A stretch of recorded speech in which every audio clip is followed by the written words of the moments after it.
Dorothy Must Die, Chapter 7. We need to move, Indigo said. The post he was tied to is probably enchanted. They'll know that we freed him. Maybe we should leave the road, I said. We're too exposed. If they're looking for us... Indigo was shaking her head emphatically. No, she said. The road leads to the Emerald City. That's where we're going. Ollie agreed. We're in the wildest part of Munchkin Country, he said. Once we step off the road of yellow bricks, things get turned around. Directions stop making sense. We'll be lost in no time. You're going to the city too? I asked. Ollie nodded. They say that the entrance to an underground tunnel is hidden somewhere in the city walls. The tunnel leads north, to where the rest of the wingless ones live. I'm going to find it. There are others like you, without wings? Dorothy wanted to harness them, Indigo snapped, her face suddenly red. Make them her slaves. She wanted 1,000 of them pulling her sicko flying monkey chariot. What else were they supposed to do? It was good to see her mad, actually. At least anger can get you somewhere. I liked this Indigo better than the Indigo I'd been sitting with on the rock an hour ago. The Indigo who seemed like she'd just given up.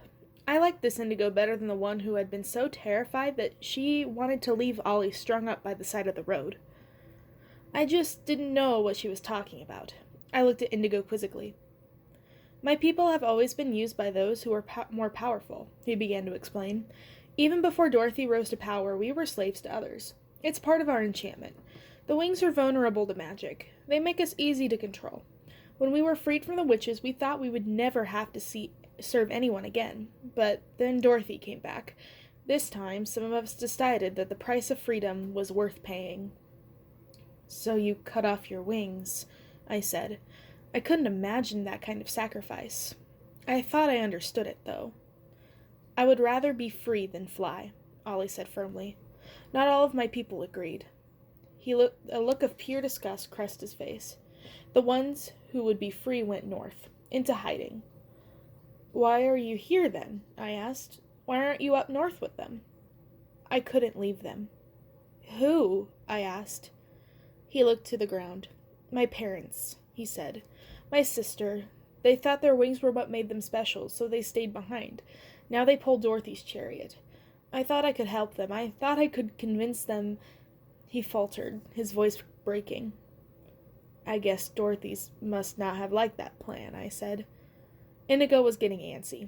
We need to go, she snapped. We don't have time for Oz History 101. There was still so much more I wanted to ask Ollie, but Indigo was right. If everything they were telling me about Dorothy was true, we were asking for trouble just sitting around like this. Can you make it? I asked Ollie. You still look pretty weak.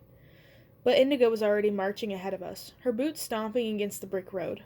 Ollie shrugged, and he and I followed a few paces behind, moving as quickly as we could. I was starting to get tired, not to mention hot. The sun, which had an eerie icy blue tint to it back in Munchkin Country where I'd landed, was now a bright fiery yellow beating down on my skin. I could feel a bead of sweat forming at the base of my scalp. The sun had changed colors. It had gotten hotter, but it hadn't actually moved. It was still hanging on exactly the same place, dead center in the sky, than it had been when I set out on my way. It didn't show any signs of budging. Is it just me? Or has this day been really long? I asked Ollie. He groaned.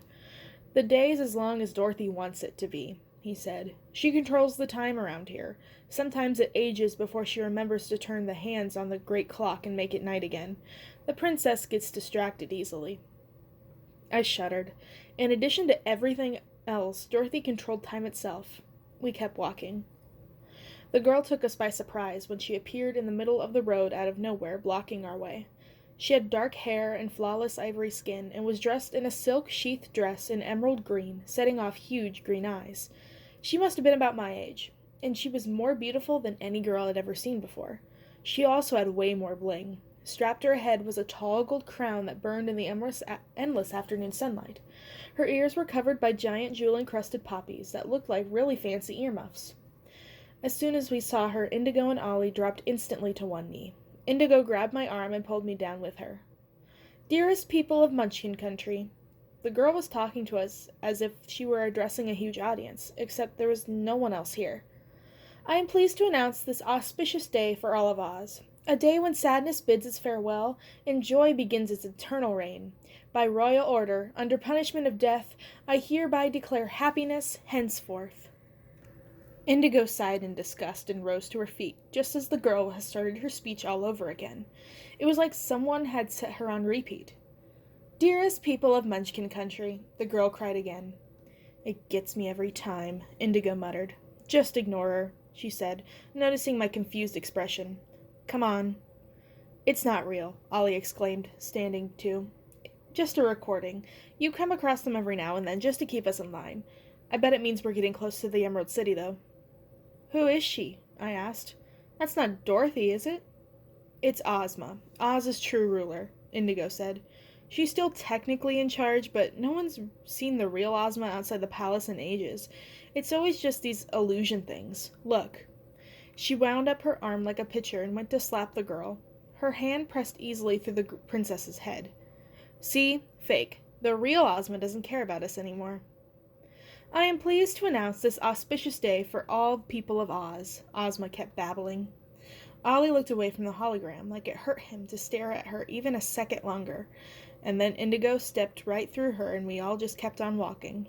Ozma's canned speech faded slowly away in the distance. "We waited a long time for a ruler like her," Ollie sighed. "She was supposed to be in charge all along. She's descended from the fairy who gave Oz its magic.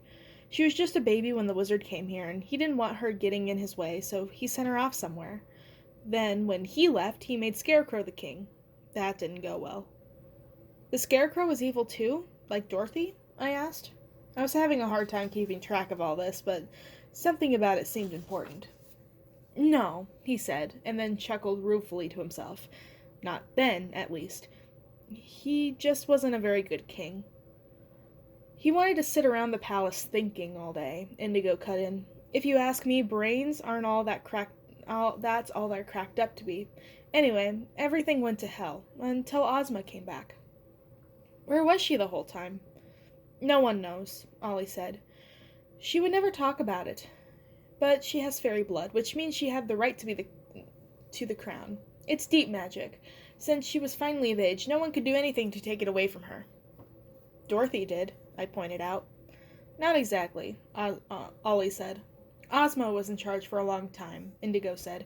"Things were good with her. The best. The sun rose set on time, there was magic everywhere." "The monkeys flew wherever they wanted while Ozma reigned," Ollie interjected. "It was what Oz was supposed to be all along," Indigo said. "The funny part is, when Dorothy came back, everyone was happy at first. She was a hero, you know, and nothing changed for a while, except that she moved into the palace. She and Ozma became friends. They did everything together. No one even minded when Ozma made her princess, too. It seemed like she deserved it." "And then?" "Then came the happiness decree. After that, we stopped seeing so much of Ozma. It was like all Dorothy all the time. Ozma was just gone." "You think Dorothy did something to her?" Indigo nodded. "I don't know what," she said, "but Ozma would never let this happen to Oz. She must have been tricked. Or she's dead," Ollie said. "No!" Indigo nearly shouted. "She can't be dead. Dorothy's not powerful enough. No one's powerful enough. Once Ozma had the crown, nothing could take it away from her. It's fairy magic. That's the strongest there is. Nothing can break it. Nothing can kill her." Ollie didn't look so sure. "What if the magic's gone?" he asked. Indigo didn't answer him. The whole time they were giving me the premiere in Oz's history, which I still wasn't sure I understood, we'd been walking, and now we had come to a wide, stagnant river. The water was mossy and still and rotten-smelling and had a toxic green tint to it, and the muddy bank, a tangle of thick black vines twisted like snakes. Luckily, we didn't have to swim through that muck. As it neared the water, the yellow bricks began to ascend, stretching up and out to the air in a meandering path. There was nothing supporting them, no cables or columns or beams, and the whole road swayed and fluttered back and forth like a ribbon in the wind. I gulped. "Are we supposed to cross that?" I asked. Heights weren't exactly my favorite thing, but the height was the least of our problems.